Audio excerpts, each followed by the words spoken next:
नमस्कार दोस्तों, GK study point में आप सभी का स्वागत है। दोस्तों, आज की इस वीडियो में लेकर आए हैं बौद्ध धर्म से संबंधित महत्वपूर्ण 100 प्रश्न। तो आप लोग जो है ये प्रश्न जो है किसी न किसी एग्ज़ाम में पूछा गया है, पिछले कई एग्ज़ामों में पूछा गया प्रश्न है सभी। तो सभी प्रश्न को आप लोग ज़रूर देखिएगा और इसका अभ्यास बार-बार ज़रूर कीजिएगा, क्योंकि यह जो भी प्रश्न मिलेगा वह पिछले एग्ज़ाम में पूछा गया प्रश्न है। ठीक है?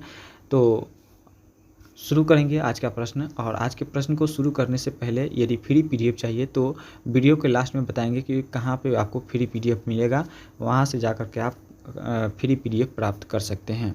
तो चलिए वीडियो को अंत में ज़रूर सुनिएगा। चलिए शुरू करते हैं आज का प्रश्न। और आज का पहला प्रश्न गौतम है, बुद्ध का जन्म कहाँ हुआ था? गौतम बुद्ध का जन्म जो हुआ था वह लुम्बिनी में हुआ था। कहाँ पे? लुम्बिनी। ऑप्शन नंबर सी हो जाएगा सही जवाब। अगला प्रश्न देखेंगे 2 नंबर प्रश्न है, बुद्ध को ज्ञान की प्राप्ति कहाँ हुई थी? बुद्ध को ज्ञान की प्राप्ति जो हुई थी वह सारनाथ में हुई थी, गया में हुआ था। कहाँ पे? गया में हुआ था। बुद्ध को ज्ञान की प्राप्ति जो हुआ था गया में बोधि वृक्ष के नीचे हुआ था। चलिए दोस्तों अगला प्रश्न देखेंगे। और अगला प्रश्न है 3 नंबर, बुद्ध ने अपना पहला उपदेश जो दिया था कहाँ पे दिया था? बुद्ध ने पहला उपदेश जो दिया था वह सारनाथ में दिए थे। सारनाथ यानी ऑप्शन नंबर ए हो जाएगा सही जवाब। चलिए दोस्तों अगला प्रश्न देखते हैं 4 नंबर, बौद्ध धर्म के मध्यम मार्ग को क्या अर्थ है? बौद्ध धर्म के मध्यम मार्ग को का क्या अर्थ है दोस्तों? तो बिल्कुल संतुलित जीवन का मार्ग है। क्या है दोस्तों? संतुलित जीवन का मार्ग जो है वह बौद्ध धर्म के मध्यम मार्ग का अर्थ है। चलिए दोस्तों वही बात करेंगे। अगला प्रश्न, अष्टांगिक मार्ग का कौन सा अंग नहीं है? अष्टांगिक मार्ग का कौन सा अंग जो है इसमें नहीं है? तो सम्यक जप जो है अष्टांगिक मार्ग का जप नहीं है, यानी ऑप्शन नंबर सी हो जाएगा सही जवाब। चलिए दोस्तों अगला प्रश्न देखेंगे। और अगला प्रश्न है, बुद्ध धर्म ने किस भाषा में उपदेश दिए थे? बुद्ध ने किस भाषा में उपदेश दिए थे? तो बिल्कुल पाली भाषा में बुद्ध ने उपदेश दिए थे। चलिए दोस्तों अगला प्रश्न देखेंगे। 6 के बाद 7 नंबर प्रश्न है, बौद्ध धर्म की कौन सी शाखा महायान नहीं है? बौद्ध धर्म की कौन सी शाखा जो है महायान नहीं है? तो हीनयान जो है आपका आंसर हो जाएगा ऑप्शन नंबर ए। अगला प्रश्न देखेंगे दोस्तों। अगला प्रश्न है, बौद्ध धर्म में त्रिरत्न क्या है? बौद्ध धर्म में त्रिरत्न जो है वो क्या है? तो बुद्ध, धम्म और संघ है। क्या है? बुद्ध, धम्म और संघ। ऑप्शन नंबर बी होगा सही जवाब। चलिए दोस्तों अगला प्रश्न देखेंगे 9 नंबर, बुद्ध को महापरिनिर्वाण कहाँ हुआ था? बुद्ध का महापरिनिर्वाण कहाँ हुआ था दोस्तों? तो कुशीनगर में हुआ था। कुशीनगर यूपी में हुआ था दोस्तों, याद रखिएगा। चलिए अगला प्रश्न देखेंगे। अगला प्रश्न है, बौद्ध धर्म की मूल शिक्षाओं को का क्या अर्थ है? बौद्ध धर्म की मूल शिक्षाओं का क्या अर्थ है? तो बिल्कुल सही जवाब है त्रिपिटक। बौद्ध धर्म के मूल शिक्षाओं का अर्थ जो है वो त्रिपिटक है कहा जाता है। चलिए दोस्तों अगला प्रश्न देखेंगे। और अगला प्रश्न है 11 नंबर, बुद्ध ने अपने उपदेश किस वृक्ष के नीचे दिए थे? तो बिल्कुल पीपल के वृक्ष के नीचे उपदेश दिए थे। पीपल के वृक्ष। ऑप्शन नंबर बी हो जाएगा सही जवाब। चलिए दोस्तों अगला प्रश्न देखेंगे 12 नंबर, बुद्ध का प्रथम शिष्य कौन था? बुद्ध का प्रथम शिष्य जो था वो कौंडिन्य था। कौन था? कौंडिन्य जो था और प्रथम शिष्य था दोस्तों। चलिए वही बात करेंगे। अगला प्रश्न। और अगला प्रश्न है, बुद्ध के पुत्र का क्या नाम था? बुद्ध के पुत्र का नाम था राहुल। बुद्ध के पुत्र का नाम था राहुल, याद रखिएगा ऑप्शन नंबर ए। अगला प्रश्न देखेंगे, बौद्ध भिक्षुओं की सभा को क्या कहते हैं? बौद्ध भिक्षुओं की सभा को क्या कहा जाता है दोस्तों? तो बिल्कुल संघ कहा जाता है। संघ। ऑप्शन नंबर ए हो जाएगा सही जवाब। दोस्तों अगला प्रश्न देखेंगे 15 नंबर, बुद्ध ने गृह त्याग किस उम्र में किया था? बुद्ध ने गृह त्याग जो किया वो किस उम्र में? तो 29 वर्ष की उम्र में गृह त्याग को किया था। Option number B. अगला प्रश्न देखेंगे 16 नंबर, बुद्ध को ज्ञान की प्राप्ति कितनी उम्र में हुई थी? बुद्ध को ज्ञान की प्राप्ति जो हुई थी वह 35 ईयर में हुई थी, यानी 35 सालों में हुई थी। 35 साल की उम्र में हुई थी। चलिए अगला प्रश्न देखेंगे, बुद्ध को किस उपनाम से जाना जाता है? तो बुद्ध को तथागत के नाम से भी जाना जाता है। बुद्ध को तथागत के नाम से जाना जाता है। अगला प्रश्न देखेंगे 18 नंबर प्रश्न है, प्रथम बौद्ध संगति कहाँ हुई थी? प्रथम बौद्ध संगति जो हुई थी राजगृह में हुई थी दोस्तों, याद रखिएगा राजगृह। ऑप्शन नंबर सी हो जाएगा इस प्रश्न के लिए, करेक्ट आंसर सी हो जाएगा। चलिए अगला प्रश्न देखेंगे, तीसरी बौद्ध संगति जो हुई थी किसके शासनकाल में हुआ था? तीसरी बौद्ध संगति जो हुई थी वह अशोक सम्राट के शासनकाल में हुआ था। अशोक, ऑप्शन नंबर ए हो जाएगा सही जवाब। चलिए दोस्तों अगला प्रश्न देखेंगे 20 नंबर। बौद्ध धर्म के उपासक कौन होता है? बौद्ध धर्म में उपासक जो होता है वह गृहस्थ अनुयायी होती है। गृहस्थ अनुयायी के साथ ऑप्शन नंबर ए हो जाएगा सही जवाब। चलिए दोस्तों अगला प्रश्न देखेंगे। त्रिपिटक, त्रिपिटक में कौन से ग्रंथ आते हैं? त्रिपिटक में कौन से ग्रंथ आते हैं दोस्तों? तो बिल्कुल विनय पिटक, सुत्त पिटक और अभिधम्म पिटक, 3 ग्रंथ आता है। चलिए अगला प्रश्न देखेंगे दोस्तों। अगला प्रश्न है 22 नंबर। धर्म चक्र प्रवर्तक का क्या अर्थ है? धर्म चक्र प्रवर्तक का अर्थ क्या है? तो बिल्कुल सही जवाब होगा आपका ऑप्शन नंबर बी, धर्म की शिक्षा देना। क्या होता है? धर्म की शिक्षा देना, ऑप्शन नंबर बी हो जाएगा सही जवाब। चलिए दोस्तों अगला प्रश्न देखेंगे 23 नंबर। 23 नंबर प्रश्न है बौद्ध धर्म के अनुसार दुख का कारण क्या है? बौद्ध धर्म के अनुसार दुख का कारण है इच्छा। इच्छा पूरा नहीं होने पर दुख होता है इंसान को, बौद्ध धर्म के अनुसार है। चलिए अगला प्रश्न देखेंगे 24 नंबर। बौद्ध धर्म में निर्वाण का क्या अर्थ है? बौद्ध धर्म में निर्वाण का अर्थ है शांति और मोक्ष की अवस्था। शांति और मोक्ष की अवस्था क्या है? निर्वाण कहा जाता है। चलिए ऑप्शन नंबर सी हो जाएगा सही जवाब। अगला प्रश्न देखेंगे दोस्तों। अगला प्रश्न है बुद्ध के अनुसार अष्टांगिक मार्ग का अंतिम अंग क्या है? बुद्ध के अनुसार अष्टांगिक मार्ग का अंतिम अंग जो है वह सम्यक समाधि है। क्या है? सम्यक समाधि, ऑप्शन नंबर सी हो जाएगा सही जवाब। चलिए दोस्तों बौद्ध धर्म से महत्वपूर्ण 100 प्रश्न को देखने वाले हैं, तो सभी प्रश्न को जरूर देखिएगा और कमेंट के माध्यम से आंसर भी बताइएगा। वीडियो अच्छा लग रहा तो वीडियो को लाइक करके चैनल को सब्सक्राइब जरूर कीजिएगा। धम्म पद किस भाषा में लिखा गया है? धम्म पद जो है वह पाली भाषा में लिखा गया है दोस्तों, याद रखिएगा। चलिए बात करेंगे अगला प्रश्न, और अगला प्रश्न है महायान बौद्ध धर्म के कौन सा सिद्धांत प्रमुख है? महायान बौद्ध धर्म में कौन सा सिद्धांत प्रमुख है दोस्तों? तो बिल्कुल करुणा और बोधिसत्व। कौन? करुणा और बोधिसत्व, यानी ऑप्शन नंबर बी होगा सही जवाब। चलिए दोस्तों अगला प्रश्न देखेंगे। अशोक ने बौद्ध धर्म कब अपनाया था? अशोक ने बौद्ध धर्म जो अपनाया वह कलिंग युद्ध के बाद। कलिंग युद्ध के बाद अशोक ने बौद्ध धर्म अपनाया था और इसी के शासनकाल में तीसरा बौद्ध संगति भी होता है। चलिए अगला प्रश्न देखेंगे दोस्तों। अगला प्रश्न है अशोक ने किस बौद्ध भिक्षु से दीक्षा ली थी? बताइएगा अशोक ने किस बौद्ध भिक्षु से दीक्षा ली थी दोस्तों? तो बिल्कुल उपगुप्त से। किससे? उपगुप्त, ऑप्शन नंबर ए हो जाएगा इस प्रश्न के लिए सही जवाब। 30 नंबर प्रश्न है दोस्तों। कौन सी बौद्ध संगति महायान और हीनयान को विभाजन करता है? बताइएगा कौन सा संगति जो है महायान और हीनयान को अलग करता है? तो वह दूसरी बौद्ध संगति है। दूसरी बौद्ध संगति जो है महायान और हीनयान में बढ़ जाता है दूसरी बौद्ध संगति के समय। चलिए वही बात करेंगे। अगला प्रश्न, चौथी बौद्ध संगति किसके शासनकाल में हुआ था? तीसरी जो हुआ था अशोक के शासनकाल में हुआ था और चौथी जो हुआ था कनिष्ठ के शासनकाल में हुआ था। किसके? कनिष्ठ के शासनकाल में तीसरी बौद्ध संगति हुआ था। चलिए दोस्तों अगला प्रश्न देखेंगे। कनिष्ठ की कौन सी बौद्ध संगति, कनिष्ठ की चौथी बौद्ध संगति कहाँ पे हुई थी? बताइएगा कनिष्ठ की चौथी बौद्ध संगति जो हुई थी वह कश्मीर में हुआ था। कहाँ पे? कश्मीर, यानी ऑप्शन नंबर डी हो जाएगा इस प्रश्न के लिए करेक्ट आंसर। चलिए अगला प्रश्न देखेंगे। बौद्ध धर्म के प्रवर्तक पंचशील क्या दर्शाता है? बौद्ध धर्म में पंचशील जो है किसको दर्शाता है? तो अनुशासन और नैतिकता को दर्शाता है पंचशील। किसको? अनुशासन और नैतिकता। वही बात करेंगे। अगला प्रश्न, पंचशील में कौन सा व्रत नहीं है? पंचशील में कौन सा व्रत नहीं है दोस्तों? तो ध्यान करना जो है वह नहीं है पंचशील में, यानी ऑप्शन नंबर डी हो जाएगा सही जवाब। चलिए अगला प्रश्न देखेंगे, और अगला प्रश्न है बुद्ध की माता का क्या नाम था? बुद्ध की माता का नाम था माया देवी। क्या था?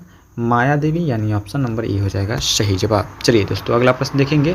36 नंबर प्रश्न है बुद्ध के पिता का क्या नाम था? बुद्ध के पिता का नाम जो था वह सुदोधन था। क्या? सुदोधन, ऑप्शन नंबर ए हो जाएगा सही जवाब। चलिए अगला प्रश्न देखेंगे। यशोधरा कौन थी? यशोधरा जो थी वो कौन थी? तो बुद्ध की पत्नी थी। कौन थी? बुद्ध की पत्नी जो थी वो यशोधरा थी, पुत्र राहुल था। चलिए अगला प्रश्न देखेंगे। अगला प्रश्न है बुद्ध के सबसे प्रिय शिष्य कौन था? तो बुद्ध के सबसे प्रिय शिष्य जो था वो आनंद था। आनंद, ऑप्शन नंबर सी। चलिए दोस्तों अगला प्रश्न देखेंगे, और अगला प्रश्न है बौद्ध धर्म के अनुसार दुखों का अंत किससे होता है? बौद्ध धर्म के अनुसार दुखों का जो अंत होता है वह अष्टांगिक मार्ग से होता है। किसके? अष्टांगिक मार्ग। ऑप्शन नंबर सी के साथ जाएगा सही जवाब। चलिए दोस्तों अगला प्रश्न देखेंगे और अगला प्रश्न है बुद्ध की शिक्षाओं को सुरक्षित रखने के लिए कौन सा ग्रंथ रचा गया है? बुद्ध की शिक्षाओं को सुरक्षित रखने के लिए त्रिपिटक रचा गया है। त्रिपिटक है तो ऑप्शन नंबर बी हो जाएगा सही जवाब। चलिए दोस्तों बात करेंगे अगला प्रश्न और अगला प्रश्न है बुद्ध का बचपन का नाम क्या था? तो बुद्ध के बचपन का नाम जो था वह सिद्धार्थ था। क्या था? Siddharth, option number A. चलिए बात करेंगे अगला प्रश्न 42 नंबर। बुद्ध का उपदेश किस प्रकार की जीवन शैली को प्रोत्साहित करता है? तो बुद्ध का उपदेश जो है वह कौन से? तो मध्यम मार्ग के जीवन शैली को प्रोत्साहित करता है। अगला प्रश्न देखेंगे 43 नंबर और 43 नंबर है अनिच्छा, दुख, अनात्मा किस धर्म का मूल सिद्धांत है? तो बिल्कुल बौद्ध धर्म का मूल सिद्धांत है अनिच्छा, दुख और अनात्मा। चलिए अगला प्रश्न देखेंगे 44 नंबर। बुद्ध के उपदेशों में अनात्मा का क्या तात्पर्य है? बुद्ध के उपदेशों में अनात्मा का तात्पर्य जो है आत्मा का अस्तित्व ही नहीं है। क्या है? आत्मा का अस्तित्व ही नहीं है। चलिए अगला प्रश्न देखेंगे और अगला प्रश्न है महायान बौद्ध धर्म की किसकी पूजा करती थी? महायान बौद्ध धर्म में किसकी पूजा करती थी दोस्तों? तो बिल्कुल बुद्ध और बोधिसत्वों को। किसको? बुद्ध और बोधिसत्वों की पूजा करते थे। चलिए अगला प्रश्न देखेंगे 46 नंबर। बौद्ध धर्म का प्रचार सबसे पहले किस देश में हुआ था? तो सबसे पहले जो हुआ था वह श्रीलंका में हुआ था। कहाँ पे? श्रीलंका में हुआ था प्रचार। चलिए अगला प्रश्न देखेंगे दोस्तों। अगला प्रश्न है अशोक के पुत्र महेंद्र और पुत्री संघमित्रा धर्म प्रचार कहाँ किया गया था? बताइएगा। तो अशोक के पुत्र महेंद्र और पुत्री संघमित्रा ने धर्म का प्रचार कहाँ पे किया था? तो बिल्कुल श्रीलंका में किया था पहली बार, श्रीलंका, ऑप्शन नंबर बी। चलिए दोस्तों अगला प्रश्न देखेंगे जातक कथाएं। जातक कथाएं किससे संबंधित हैं? तो जातक कथाएं जो है बुद्ध के पूर्व जन्मों से संबंधित है। किसके? बुद्ध के पूर्व जन्मों से संबंधित है, ऑप्शन नंबर ए हो जाएगा। चलिए दोस्तों अगला प्रश्न देखेंगे और अगला प्रश्न है सूत पिटक का संबंध किससे है? सूत पिटक का संबंध जो है वह बुद्ध के उपदेश से है। किससे? बुद्ध के उपदेश से है, ऑप्शन नंबर बी। चलिए दोस्तों अगला प्रश्न देखेंगे और अगला प्रश्न है हीनयान बौद्ध धर्म की प्रमुख शाखा कौन सी थी? हीनयान बौद्ध धर्म की प्रमुख शाखा जो थी वह पाली भाषा थी। कौन सी? पाली, ऑप्शन नंबर बी हो जाएगा। चलिए अगला प्रश्न देखेंगे और अगला प्रश्न है अश्वघोष किस बौद्ध राजा के दरबारी कवि थे? अश्वघोष किस बौद्ध राजा के दरबारी कवि थे दोस्तों? तो बिल्कुल कनिष्ठ के। किसके? कनिष्ठ, ऑप्शन नंबर सी हो जाएगा सही जवाब। चलिए अगला प्रश्न देखेंगे दोस्तों। अगला प्रश्न देखने से पहले वीडियो अच्छा लग रहा है तो वीडियो को लाइक जरूर कीजिएगा। बुद्ध ने जीवन के कितने महत्वपूर्ण दर्शन देखे थे जो उन्हें वैराग्य की ओर ले गया था? बताइएगा। बुद्ध ने जीवन के कितने महत्वपूर्ण दर्शन देखे थे जो उन्हें वैराग्य की ओर लेकर चला गया था? बिल्कुल टोटल 4। किसने? 4 देखे थे। ठीक है दोस्तों। चलिए अगला प्रश्न देखेंगे और अगला प्रश्न है बुद्ध ने कौन कौन से दर्शन देखे थे? बताइएगा। 4 जो था वो कौन कौन सा दर्शन देखा था दोस्तों?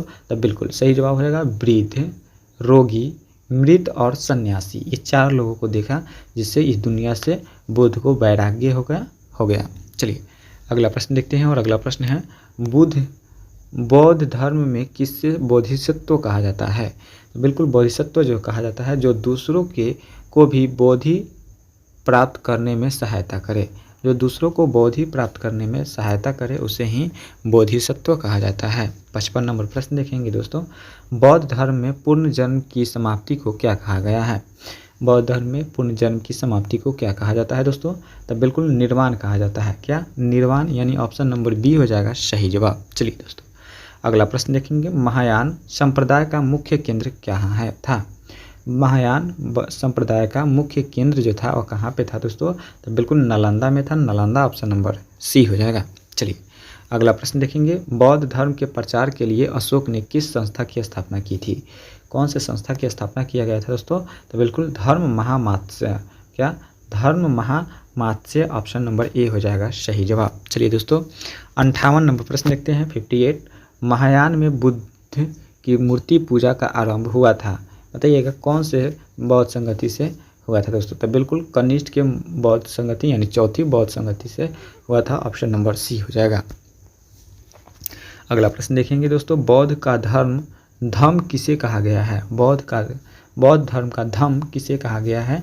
तो बिल्कुल बुद्ध के उपदेश को कहा गया है, बुद्ध के उपदेश को धम्म कहा गया है, याद रखिएगा दोस्तों। अगला प्रश्न देखेंगे, विनय पिटक का संबंध किससे है? विनय पिटक का संबंध है भिक्षुओं के नियमों से। किससे? भिक्षुओं के नियमों से संबंधित है, याद रखिएगा। चलिए दोस्तों बात करेंगे अगला प्रश्न, बौद्ध धर्म में संघ का क्या अर्थ है? बौद्ध धर्म में संघ का अर्थ जो है बौद्ध अनुयायियों का समूह। क्या है? बौद्ध अनुयायियों का समूह है, याद रखिएगा। ऑप्शन नंबर ए हो जाएगा। चलिए बात करेंगे दोस्तों अगला प्रश्न, और अगला प्रश्न है, अशोक ने किस शिलालेख में बौद्ध धर्म का प्रचार का उल्लेख है? अशोक के किस शिलालेख में बौद्ध धर्म के प्रचार का उल्लेख है दोस्तों? तो बिल्कुल भाब्रू। कौन सा? भाब्रू ऑप्शन नंबर बी हो जाएगा इस प्रश्न के लिए करेक्ट आंसर। चलिए दोस्तों अगला प्रश्न देखेंगे 63 नंबर, महात्मा बुद्ध ने अपना अंतिम उपदेश किस स्थान पर दिया था? तो बिल्कुल अंतिम उपदेश जो दिया और कुशीनगर में दिए थे, कुशीनगर ऑप्शन नंबर सी हो जाएगा सही जवाब। चलिए दोस्तों बात करेंगे अगला प्रश्न, बौद्ध धर्म के अनुसार सम्यक कर्मांत का क्या अर्थ है? सम्यक कर्मांत का अर्थ जो है वो क्या है? तो उचित आचरण है। क्या है दोस्तों? उचित आचरण है, ऑप्शन नंबर ए हो जाएगा। चलिए अगला प्रश्न देखेंगे 65 नंबर प्रश्न है। 65 नंबर प्रश्न है, बौद्ध धर्म किस सिद्धांत को अस्वीकार करता है? बौद्ध धर्म जो है किस सिद्धांत को अस्वीकार करता है? तो हो जाएगा आत्मा के धर्म को। किसके? आत्मा, ऑप्शन नंबर सी। चलिए दोस्तों बात करेंगे अगला प्रश्न का, कौन सा निकाय सबसे बड़ा है? बताइएगा कौन सा निकाय है? तो बिल्कुल दीघ निकाय है। कौन सा? दीघ निकाय सबसे बड़ा निकाय है, याद रखिएगा। चलिए दोस्तों अगला प्रश्न देखेंगे, और अगला प्रश्न है, बुद्ध की शिक्षाएं किस धर्म ग्रंथ में संग्रहित है? बुद्ध की शिक्षाएं किस धर्म ग्रंथ में संग्रहित है दोस्तों? त्रिपिटक में है। किसमें दोस्तों? त्रिपिटक, ऑप्शन नंबर बी हो जाएगा सही जवाब। चलिए दोस्तों अगला प्रश्न देखेंगे, बौद्ध धर्म में कितनी आर्य सत्य की अवधारणाएं हैं? तो बिल्कुल 4 अवधारणाएं हैं। कितनी? 4 अवधारणाएं हैं, यानी 4, ऑप्शन नंबर सी हो जाएगा सही जवाब। चलिए बात करेंगे दोस्तों अगला प्रश्न, और अगला प्रश्न है, धम्म चक्र प्रवर्तन का पर्व किस दिन मनाया जाता है? धर्म चक्र प्रवर्तन का पर्व जो है किस दिन मनाया जाता है? तो आषाढ़ में पूर्णिमा के दिन मनाया जाता है। आषाढ़ के पूर्णिमा के दिन मनाया जाता है, याद रखिएगा। चलिए अगला प्रश्न है दोस्तों, बुद्ध ने कितने वर्ष तक उपदेश दिए थे? तो बिल्कुल टोटल 45 वर्षों तक उपदेश दिए थे, 45 वर्षों के तक दिए थे। चलिए अगला प्रश्न देखेंगे, और अगला प्रश्न है दोस्तों, अष्टांगिक मार्ग का पहला अंग कौन सा है? अष्टांगिक मार्ग का पहला अंग कौन सा है दोस्तों? तो बिल्कुल सम्यक दृष्टि है। क्या है दोस्तों? सम्यक दृष्टि है, यानी ऑप्शन नंबर बी हो जाएगा इस प्रश्न के लिए सही जवाब। दोस्तों अगला प्रश्न देखेंगे, अगला प्रश्न है, बुद्ध के जन्म के समय उनकी माता की मृत्यु कहाँ पे हुई थी? बुद्ध के जन्म के समय उनकी माता की मृत्यु जो हुई थी वह लुम्बिनी में हुई थी। कहाँ पे? लुम्बिनी में हुई थी, ऑप्शन नंबर ए। चलिए बात करेंगे अगला प्रश्न, बौद्ध धर्म के अनुसार ध्यान किसका एक प्रमुख अंग है? बौद्ध धर्म के अनुसार ध्यान जो है किसका एक प्रमुख अंग है दोस्तों? तो अष्टांगिक मार्ग का। किसका? अष्टांगिक मार्ग का है, ऑप्शन नंबर बी हो जाएगा। चलिए बात करेंगे अगला प्रश्न, हीनयान संप्रदाय का निर्वाण की प्राप्ति किसके लिए मानता है? हीनयान संप्रदाय निर्वाण की प्राप्ति किसके लिए मानता है दोस्तों? तो बिल्कुल प्रत्येक व्यक्ति के लिए है। किसके लिए है दोस्तों? प्रत्येक व्यक्ति के लिए है, एवरी पर्सन। चलिए बात करेंगे अगला प्रश्न, और अगला प्रश्न है, अशोक ने बौद्ध धर्म किस युद्ध के बाद अपनाया था? अशोक ने बौद्ध धर्म जो अपनाया किस युद्ध के बाद अपनाया था? तो कलिंग युद्ध के बाद अपनाया था दोस्तों, याद रखिएगा, ऑप्शन नंबर बी होगा। चलिए दोस्तों बात करेंगे अगला प्रश्न, किस संप्रदाय में मूर्ति पूजा स्थान नहीं है? किस संप्रदाय में मूर्ति पूजा का कोई स्थान नहीं है दोस्तों? तो हीनयान में है। किसमें? हीनयान में है दोस्तों, याद रखिएगा, हीनयान, ऑप्शन नंबर सी। चलिए बात करेंगे दोस्तों अगला प्रश्न, महायान में बुद्ध को किस रूप में पूजा जाता है? महायान में बुद्ध को ईश्वर के रूप में पूजा जाता है। ईश्वर कहे तो ऑप्शन नंबर बी हो जाएगा। चलिए बात करेंगे दोस्तों अगला प्रश्न, और अगला प्रश्न है दोस्तों 78 नंबर है, बौद्ध धर्म के प्रचार हेतु किस भाषा का प्रयोग हुआ है? तो बिल्कुल बौद्ध धर्म के प्रचार हेतु पाली भाषा का प्रयोग हुआ है दोस्तों, पाली भाषा, ऑप्शन नंबर बी होगा। चलिए 79 नंबर प्रश्न है दोस्तों, अष्टांगिक मार्ग का कौन सा अंग सम्यक जीविका है? कौन सा अंग जो है और सम्यक जीविका है दोस्तों? तो उचित आजीविका। क्या है दोस्तों? उचित आजीविका, यानी ऑप्शन नंबर ए हो जाएगा सही जवाब। बात करेंगे अगला प्रश्न, और अगला प्रश्न है किस बौद्ध राजा ने बौद्ध धर्म को राजधर्म घोषित किया था? किस राजा ने बौद्ध धर्म को राजधर्म घोषित किया दोस्तों? तो बिल्कुल अशोक ने किया था। कौन? अशोक। ऑप्शन नंबर सी हो जाएगा। चलिए दोस्तों, वीडियो अच्छा लग रहा हो तो वीडियो को लाइक कर दीजिएगा, क्योंकि बौद्ध धर्म से वो सभी प्रश्न है जो पिछले एग्जामों में पूछा गया है, तो आप लोग सभी प्रश्न को जरूर देखिएगा। बुद्ध ने आत्मज्ञान कहाँ प्राप्त किया था? बुद्ध ने आत्मज्ञान जो प्राप्त किया वो बोध गया में प्राप्त किया था, याद रखिएगा, बोध गया। ऑप्शन नंबर सी हो जाएगा। चलिए दोस्तों, बात करेंगे अगला प्रश्न का। बुद्ध को ज्ञान की प्राप्ति के समय क्या प्राप्त हुआ था? बुद्ध को ज्ञान प्राप्ति के समय क्या प्राप्त हुआ था? तो बिल्कुल बुद्धत्व का प्राप्त हुआ था। क्या? बुद्धत्व। ऑप्शन नंबर सी हो जाएगा। चलिए अगला प्रश्न देखेंगे। बौद्ध धर्म में त्रिरत्न क्या है? बौद्ध धर्म में त्रिरत्न जो है बुद्ध, संघ और धम्म है, याद रखिएगा। ऑप्शन नंबर बी होगा। अगला प्रश्न देखेंगे 84। अधिधम्म पिटक में क्या है? अभिधम्म पिटक में क्या है दोस्तों?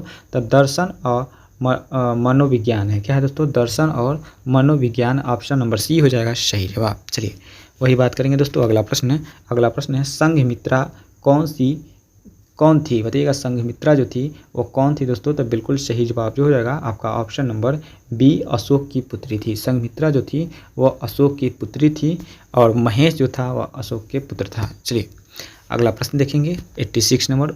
बुद्ध के उपदेशों का मुख्य उद्देश्य क्या था? बुद्ध के उपदेशों का मुख्य उद्देश्य जो था और दुखों से भक्ति मार्ग की ओर, क्या था? दुखों से भक्ति मार्ग की ओर, मुक्ति मार्ग की ओर लाना था दोस्तों। किसके? मुक्ति मार्ग की ओर। चलिए अगला प्रश्न देखेंगे 87 नंबर। अष्टांगिक मार्ग में सम्यक वाणी का क्या तात्पर्य है? अष्टांगिक मार्ग में सम्यक वाणी का जो तात्पर्य है क्या है? तो उचित वाणी बोलना। क्या है दोस्तों? उचित वाणी बोलना। ऑप्शन नंबर डी हो जाएगा सही जवाब। चलिए बात करेंगे दोस्तों अगला प्रश्न 88 नंबर। बुद्ध ने प्रमुख अनुयायी कौन थे? बताइएगा, बुद्ध का प्रमुख अनुयायी जो था वह कौन था दोस्तों? तो उसका पुत्र था राहुल। कौन था दोस्तों? राहुल जो था कौन था?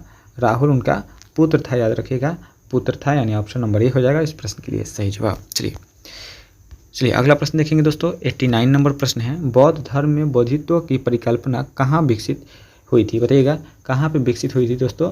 तो बिल्कुल सही जवाब है महायान और हीनयान दोनों में हुआ था। हीनयान और महायान। ऑप्शन नंबर डी हो जाएगा इस प्रश्न के लिए बिल्कुल करेक्ट आंसर। चलिए अगला प्रश्न देखेंगे। अगला प्रश्न है दोस्तों, बुद्ध के समय प्रमुख जनपद कौन था? बुद्ध के समय प्रमुख जनपद जो था वो मगध था दोस्तों, याद रखिएगा, प्रमुख जनपद मगध था। चलिए अगला प्रश्न देखेंगे 91। धम्म का शाब्दिक अर्थ क्या है? धम्म का शाब्दिक अर्थ जो है वह धर्म है। धम्म का शाब्दिक अर्थ क्या है दोस्तों? तो वह धर्म है, याद रखिएगा, धर्म। ऑप्शन नंबर बी होगा। चलिए दोस्तों बात करेंगे अगला प्रश्न। वज्रयान बौद्ध धर्म का एक रूप है, यह कहाँ प्रचलित है? वज्रयान बौद्ध धर्म का एक रूप है जो प्रचलित कहाँ पे है? तो तिब्बत में प्रचलित है। वज्रयान जो है कहाँ पे है? तिब्बत में है, याद रखिएगा, तिब्बत। Option number C. अगला प्रश्न देखेंगे दोस्तों। बुद्ध की मृत्यु किस आयु में हुई थी? बुद्ध की मृत्यु जो हुई थी वह 80 वर्षों की आयु में हुई थी दोस्तों, याद रखिएगा, 80 वर्षों की आयु में हुई थी। यानी 35 वर्षों में ज्ञान की प्राप्ति हुई और 45 वर्ष जो है पूरा ज्ञान का प्रचार किए, उपदेश दिए, और 80 वर्षों की आयु में उनकी मृत्यु हो गई। चलिए बात करेंगे अगला प्रश्न 94 नंबर। बुद्ध ने किस भाषा में उपदेश दिए थे? तो बिल्कुल बुद्ध ने पाली भाषा में उपदेश दिए हैं। अगला प्रश्न देखेंगे 95 नंबर। 95 नंबर है दोस्तों, बौद्ध धर्म में किस तत्व को अविद्या कहा गया है? बौद्ध धर्म में किस तत्व को अविद्या कहा गया है दोस्तों? तो बिल्कुल अज्ञान को कहा गया है। किसको दोस्तों? अज्ञान। ऑप्शन नंबर ए हो जाएगा करेक्ट आंसर। अगला प्रश्न देखेंगे 96 नंबर है। बौद्ध धर्म के अनुसार मोक्ष प्राप्ति के बाद क्या होता है? मोक्ष प्राप्ति के बाद जो होता है निर्वाण होता है। क्या होता है? निर्वाण, यानी ऑप्शन नंबर सी हो जाएगा सही जवाब। अगला प्रश्न देखेंगे 97। अंगुत्तर निकाय में क्या संग्रहित है? अंगुत्तर निकाय में क्या संग्रहित है दोस्तों? तो संख्याओं के अनुसार उपदेश। क्या है दोस्तों? संख्याओं के अनुसार उपदेश संग्रहित है। ऑप्शन नंबर बी हो जाएगा। अगला प्रश्न देखेंगे 98 नंबर। बुद्ध पूर्णिमा का क्या महत्व है? बुद्ध पूर्णिमा का महत्व जो है वह बुद्ध के जन्म से है, ज्ञान प्राप्ति से है, महापरिवान से है, यानी उपयुक्त सभी हो जाएगा इस प्रश्न के लिए बिल्कुल करेक्ट आंसर। ठीक है दोस्तों, बुद्ध पूर्णिमा के महत्व। अगला प्रश्न देखेंगे 99 नंबर है दोस्तों। बुद्ध के अनुसार मध्य मार्ग किनके बीच है? बुध के अनुसार मध्य मार्ग जो है वो किन के बीच है दोस्तों? तो बिल्कुल तप और भोग, किसके? तप और भोग के बीच है। चलिए दोस्तों वही बात करेंगे अगला प्रश्न, और इस वीडियो का अंतिम प्रश्न है दोस्तों, 100 नंबर प्रश्न है। बुध ने किस वृक्ष के नीचे ज्ञान की प्राप्ति की थी? बताइएगा, इसका आंसर आप लोग कमेंट के माध्यम से बताइएगा कि बुध ने किस वृक्ष के नीचे ज्ञान की प्राप्त किया था। दोस्तों इस वीडियो में हमने बौद्ध धर्म से सभी इम्पोर्टेंट प्रश्न को लेकर आए थे जो कि पिछले कई एग्जामों में पूछा गया है। यदि वीडियो अच्छा लगा तो वीडियो को लाइक ज़रूर कर दीजिएगा। चैनल पर पहली बार है तो सब्सक्राइब करके अपने दोस्तों में ज़्यादा से ज़्यादा शेयर जरूर कीजिएगा। अगले वीडियो में लेकर आएंगे मानव शरीर से महत्वपूर्ण 100 प्रश्न को लेकर के आएंगे जो कि इम्पोर्टेंट होगा, उसे आप लोग देखना ना भूलें। यदि पीडीएफ चाहिए तो पीडीएफ के लिए डिस्क्रिप्शन में व्हाट्सएप ग्रुप का लिंक दिया गया है, वहाँ से आप कांटेक्ट कर सकते हैं और वहाँ से आप पीडीएफ जो है प्राप्त कर सकते हैं। आज के लिए इतना ही, मिलेंगे नेक्स्ट वीडियो में। आज के लिए जय हिंद, जय भारत।